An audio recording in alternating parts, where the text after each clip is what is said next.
Hi, welcome to another episode of District 30 Toastmasters Speaks. I'm Carmen, and I'm joined today by Valerie Fuson. Hi, Valerie, welcome. Nice to meet you. You too. Now, we're going to go ahead and just jump right into this gallery of questions I've got to find out a little bit more about you. So, it says here that you do comedy and improv. Why don't you tell us about that? Well, it's actually a funny story because a friend of mine wanted to go to an improv training, and I didn't want to have anything to do with it because I'm not funny, and I thought you had to be funny to be an improv. And she really wanted to do it, so I figured, well, it's going to help me with my public speaking, because I was actually very nervous about speaking in public, and I've been very shy all my life as a young girl. And so I've been always working on trying to develop that anyway. So I figured, this would be a good opportunity to learn more about improv. And I took the one session, which was 8 weeks, and then she quit, and I stayed in. As things would turn out. Right. And where was this? It was a second city. Okay. And they had just opened up a new training center in Arlington Heights, Chicago, which is near my house, so it's 15 minutes from my house. And I ended up taking the whole year training of it. So you could get up here and we could give you a topic and you would just go silly on that improv, huh? I could, right. Yeah, that's amazing. Now, you said you were introverted as a child. You were not a class clown? No, I wasn't. Okay. Actually, I always considered myself a wallflower. Huh. Because I was just really shy. In class, the teacher would ask questions, and I knew the answer, but I was always afraid to raise my hand because I didn't want everyone to look at me, and if I did say the wrong answer, then I was always afraid people were going to laugh at me. So I just stayed quiet most of the time, and I really worked on trying to get out of that habit. Mm-hmm. How does Toastmasters help you specifically with getting out of that habit? Well, I joined in 1995. Okay. I had some changes in my life, and I didn't know, I was going through a divorce. My kids were leaving home, so I was going to be at home by myself. And I thought this was a great opportunity for me to start working on myself. And I joined Toastmasters because I was also a business owner. Oh, okay. And I had to start training people. I was in real estate, and I had to start training people. And I was intimidated to do that. So I joined Toastmasters and started working on myself and getting over that fear. Of speaking in public, being a leader. Being a leader was very hard because I was always asked, because I was in a prominent position, I was always asked to be a chair of committees, and I always turned it down. Why? Just because it was just not a position you were comfortable with? Because I wasn't comfortable being a leader as far as with people in organizations, with committees, because I wasn't comfortable with it speaking. It came down to the speaking, huh? Came always back down to the speaking. Okay. And I knew that I had to work on that because I felt that I was being held back. I was holding myself back by not sharing my voice. Mm-hmm. And Toastmasters has helped you to share your voice. It's helped me. As has the improv in Right. Second City. Right. Pardon me? I joined Toastmasters in 1995, and I'm still a member. Okay, yes. Give me just a second here. I'm going to see what other topics we can touch on here.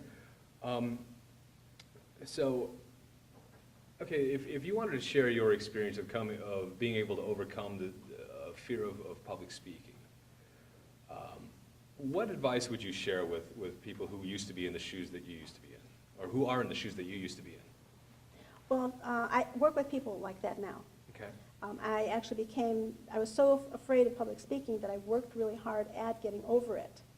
And now I am actually a trainer, a speaking trainer. And some of the things that I started doing when I was a young person with my first job, I was so terrified going on my first job that I was hyperventilating because I had to be interviewed by someone. Right. And I realized that my body was tensing up and I was just freezing up and I couldn't breathe. So I started taking deep breaths, and I found that relaxed me. So I kept doing that all the way to my interview. And when I got there, I was pretty comfortable. And so well, I used to use that also when I had to speak and present. So I would just relax myself by taking deep breaths. So that's one thing to start. Mhm. But the other things is to start training. The improv helped me tremendously because it got me outside of myself. The improv training actually focuses on the other person, the relationship in a skit, where we can't think about what we're feeling. We're thinking about the other person and how we're relating to them and creating that scene.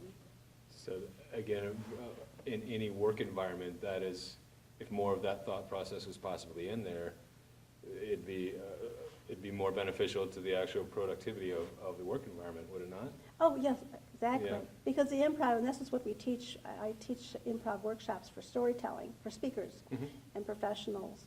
And the improv that we teach is actually geared towards overcoming that fear, the stage fright. But it's also building relationships, because many people will have a conversation, and if you're talking, I'm thinking about what my answer is going to be Right. before you finish speaking. I'm doing it right now. No, I'm kidding. No, go ahead. So what we teach is you have to listen to the other person and then respond. And when you practice that and become good at that, then you really can think on your feet and be in the moment, because you're listening very clearly to what the other person is saying. It's, what do they call it? Yes and, correct? Yes. Yeah.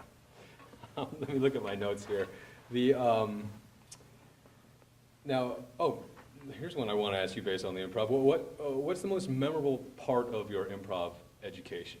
Is it actually performing, or is it something a little more subtle? The most memorable part, I'd say, would be, well, first, there was a scene that I was doing, Okay, tell us about it. and it was interesting because I was coming from work, so I was dressed up pretty well, and heels. Mhm. And the scene that they gave us with my partner, we were bank robbers, and we had to crawl through a vent. Okay. And my partner immediately jumped on the floor and started crawling in his fake vent. And I'm thinking, I am dressed up, I have heels on, I don't want to get on the floor. But I jumped on the floor because it's yes and, Mm-hmm. and I had to work with my partner, and I started crawling on the floor, and all I'm of a just seeing sudden, this. yeah, I'm crawling on the floor, and all of a sudden, I was supposed to have, I decided that I had money, Okay. and I had some tools, so I gave him the tools, because I said, it's just too heavy. I gave him the tools, and he was injured. Oh, he just made himself be He injured? made himself injured, which was great, because then I thought, you're injured, Right. you have the tools, and I still have the money. And I said, oh, I still have the money. It was what I was thinking. So I said, you know what, you stay here, and I'm going to go get help, and I'll be back for you. Okay. And I got this great laugh from everybody. It was just in the moment, it just came out, and I thought, oh, you know what, I can do this. Mhm. It's just a matter of letting things come to you, getting outside of yourself. And that is what I really took away from the improv, is just let it go, let it happen. If you fail, there's funny parts about failing. No, there are. And Very so familiar that's with what I took away from that. Right. It's wonderful that that's such a vivid memory, that you remember this as being such a strong memory, you know? Well, I'm not funny, and so this. But that is funny. And so that made it funny. Yeah.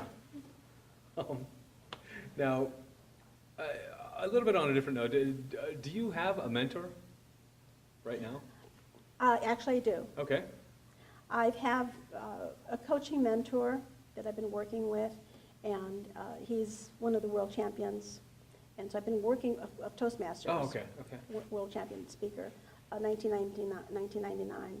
So I've been working with him on developing my skills even further, because the way I feel is that you have to continuously work at it, because there's no perfection. Mhm. It's only improvement.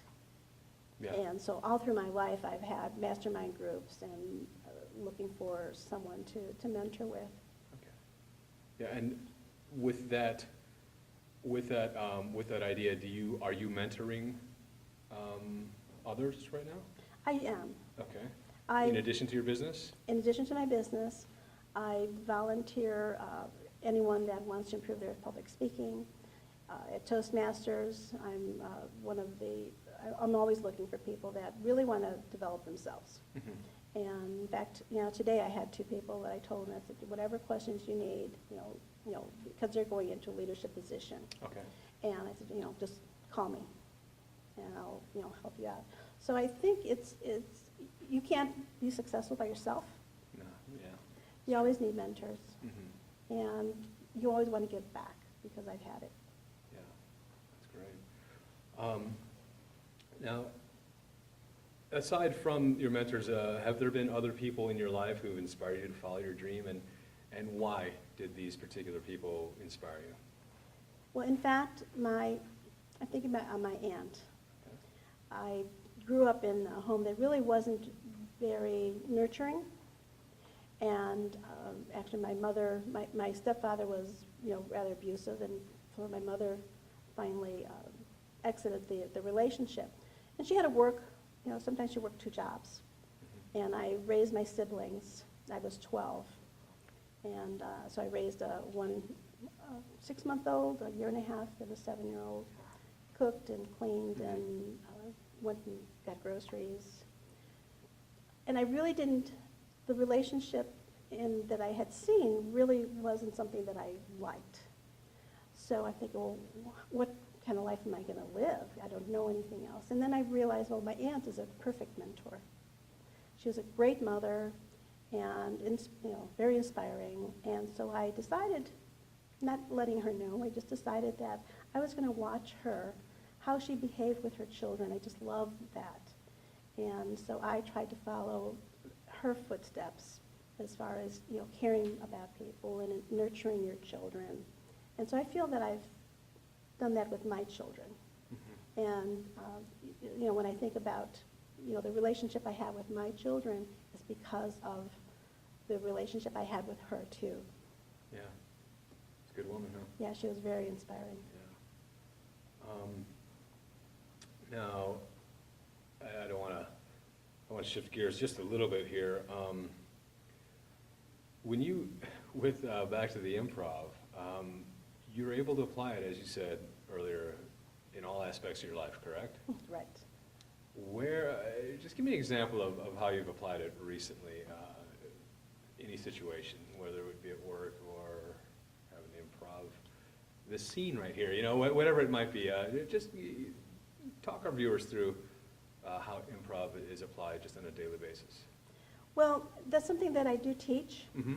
and it's a business relationship. It's having a relationship with your peers, with your employers, and it's listening skills. It's just being more who you are, because what I found is that I had this perception of how I was supposed to act as an adult. You're supposed to be professional, you're supposed to, we have all these supposed tos. And I didn't realize that I was putting a box around myself and not really being who I am supposed to be.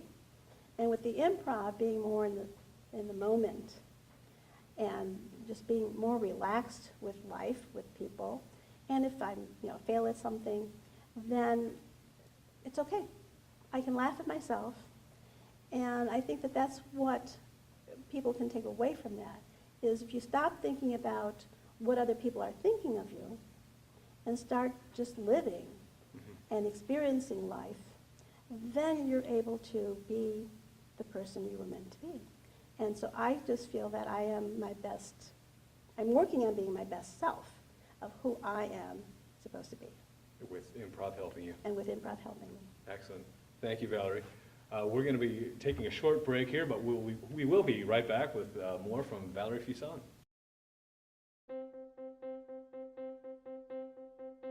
Name an effective political leader in history who couldn't speak well. Mr. Gorbachev, tear down this wall. There aren't any.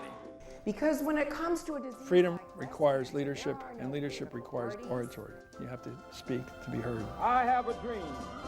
It's all about personal growth and guts. Never give in. Never, never, never. Hi, welcome back. I'm here with Valerie Fuson, and we are just going to pick up with our conversation with this very intelligent and successful woman. Now, jumping back into this, you studied improv, so how does someone study improv? It seems like preparing to become spontaneous is, it seems like preparing to become spontaneous is a contradiction in terms, isn't it? In a way, it is. Okay.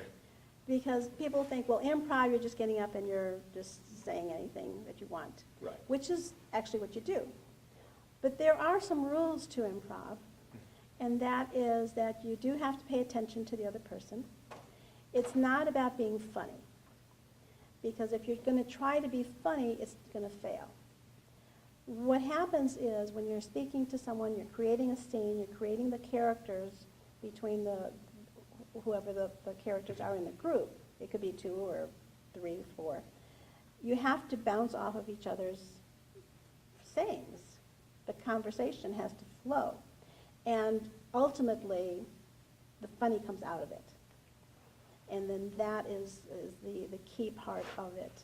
So don't focus on the funny. Don't focus on the funny. The funny will come naturally. Focus on the relationships. Couple on the relationship. Because relationships and life is humorous. It is actually, some days more than others. Now, one of your improv workshops is about using improv for storytelling, and you told us a great story earlier. But specifically with your improv workshop, what do you cover, and what is it that you want the students to learn? It's improv for storytelling, and what we really focus on is first getting them comfortable with getting on stage. Because most people are afraid of just being in the limelight. So we get everybody up and just be silly. We kill each other, we run around, we goof off, we throw invisible balls, and it just gets everybody in a really great mood. And comfortable because we're all in the same boat, we're all being silly. So if you fail, you fail, it is fine. And then we start building from that. Once they get that comfort level, then we start building on how improv can help with your speeches, with your storytelling. And in the improv, you're building characters. Same thing with storytelling. You're building the character, you're trying to tell the story, and the characters go through conflict. They go through emotions. They go through a solution. It's the hero's journey. So we take them through that by getting them up and giving them an emotion that they have to portray. And then we get them to heighten it or lower it. And so we get them to experience their emotions, because most people, when they tell a story, they're telling a story in a very even key. And they're not using any vocal variety. They're talking about, I was very happy, or I was very sad. And so we get them to experience that emotion. And it's one thing just to go and lecture people and say, this is what you need to do to learn how to tell a story. And they're going to go home and they're going to say, everything I learned was great. And then they're going to put their book down and they're going to say, I don't remember anything anymore. But if you learn it through experiencing it, now it gets locked into your mind, into your body. Your muscle memory almost. Your muscle memory, Yeah. exactly. Yeah. Okay, that sounds like a wonderful program to participate in. Let me just refer back to my questions here. Now, how should storytelling be used in daily life? Well, I always tell people stories are in our life, every minute of our life. There's a story. There's a story in coming to work, with your children, with your family, at work. There's always a story. And people, business professionals, sometimes when they're giving a speech, they want to tell about facts. They want to tell statistics. And people aren't going to remember that. But if you tell an emotional story of how your product, how your service helps someone, you take them through the journey of that person, feeling that experience. They were possibly, ill, and if you're a health professional, and now you've taken them through, okay, I worked with them, and now they're healthy, and they're living a better life. Your audience is going to experience that also. On an emotional level. On an emotional and level. they will thereby relate to it much Right. And they'll better. remember it, Yeah, and they'll exactly. remember you. And because they'll connect with it and say, well, I feel that, or that could possibly be someone in my family. And so now they're connecting that emotion that they're feeling if you're telling it in a very authentic way. Yeah, instead of just facts and, yeah, do this, do that. Right. Yeah. Great. I want to touch on, my next series of questions is, you are also a neuro-linguistic programming trainer, and the acronym here is NLP. Can you elaborate on that for us? Yes, I started training with that. I read a book from Tony Robbins, Okay. and it was about self-improvement, and it fascinated me because the theory of NLP is that we have all the resources in us already. We can solve pretty much any problem that we have if we focus on the solution, on what can I do. So the NLP is actually a neuroscience. It's how we think is the N, the L is the linguistics of how we communicate with each other. In ourselves. If I'm always talking bad and negative to myself, I'm going to feel negative. If someone's always talking negative to me, I'm going to feel that. So it's about having the proper words that we use to get over that self-limiting beliefs, because what we think is how we speak. Right. And then the P, the programming, is actually our behaviors, our habits. Many times we're programmed by our parents, by our teachers. No, you shouldn't be an artist because you should go to college and make a real living. Get a real job. Get a real job. Yeah. Even though they might be very talented. So they're programmed to not believe in themselves, always being put down. And it's because they love us. It's not because they want to hurt us, but they want to love us and they protect us. And so now we're adults and we still have those beliefs because we were told those beliefs when we were younger. And through the study of NLP, we can actually learn how to reprogram our attitudes, our mind, our behaviors. And that is the key actually to success, is when you can be aware of what your limiting beliefs are. And then how can I change those? It's not what life is doing to me. It's what can I do about it? How can I change it? And when you start thinking about that, there's a shift in your thinking. And all of a sudden, all these opportunities are around you. Because they're around us all the time. But we're not paying attention to them. We're focused on... The limiting negative self-talk. Right. Essentially. Right. Yeah. And so it's getting rid of that self-talk. And it pertains to business. Yeah. It's influence also, how we influence people. As speakers, as leaders, we need to influence people. Not in a negative way, but in a positive way. Right. Great. That was thank you for walking us through that. Now, you've gathered together a collection of 25 magnetic speaking tips. Would you mind just sharing a couple of those with the audience? Well, some of the things that I talk about are, for speakers, business professionals, is how to communicate more effectively. And one is storytelling, is how to tell your story. There's many different kinds of stories. One story that's very important is what I call your then, now, and how story. How I was then, how I am now, and how I got there. And it's really a success story because we all have challenges. And to relate to a client, you or a client or someone that you're working with, you want to show them how I was, and this is what I did. These were the solutions. And this is how I am now. Now, right. And then this is how. How you can. How that I got there. Right, how I Yeah. got there and how I can help you. Okay. Now, you were featured in a new book called World-Class Speaking in Action. 50 certified coaches show you how to prevent, persuade, and profit. How'd you get involved in this project? Well, actually, my mentor, Craig Valentine, is my coach. And I became a certified speaking coach that he was offering a program.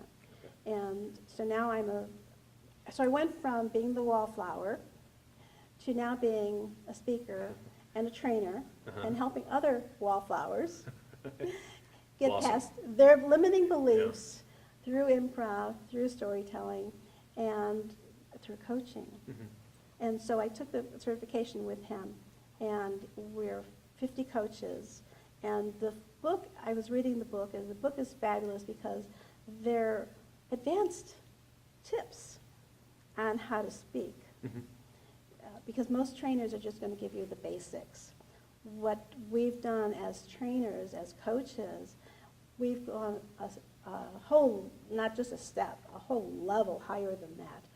And the tips are just fabulous in there. Okay, a must read then. So you've been a Toastmasters member for more than 20 years, as I look at your notes here. Now, what did you hope to gain from being a member initially, and has the Toastmasters experience lived up to your expectations? Well, I joined, and again, I was terrified coming to the first meeting. But I figured I have to do this. And then they asked me what I thought of the meeting, and I had to stand up and talk about it. And I said, well, I came here to learn, but I didn't want to talk tonight. Right. So it was terrifying. But I joined anyway. I forced myself to join. I forced myself to give speeches. And as I was doing that, I realized that if I'm prepared and I know what I'm speaking about, I'm not that nervous. Yeah. And it's what's stopping you is the thought of it. So if you're really work at it and you're prepared, it's going to be a lot easier. And that was my thought is, okay, just relax and come and speak. And I've developed that part where every person that gets up to speak has a little jitter, a little nervous, no matter Sure. who they are. Even the president. Right. Yeah. Everyone. People that have given 6,000 speeches, they still get nervous. And so they did, I just lost. So everyone gets so nervous everyone's when they nervous. speak. Yeah. Yeah, no everyone matter gets how many nervous times when they've they done it. speak. And then, so I realized that. And Toastmasters really has helped me not only become a better speaker, but also a leader. Because now I'm also helping other people go through the process and becoming better leaders. And so I really took away more than I thought. I was just going to try and get over my fear of speaking. And now I'm a certified coach because of Toastmasters. Yeah. I've taken more classes to even develop it further. And Toastmasters has just been a wonderful part of my life, and I really don't ever see leaving it. And with that, that brings us to a conclusion here for this episode of District 30 Toastmasters Speak. Join us next time for another insightful conversation with a District 30 Toastmasters speaker.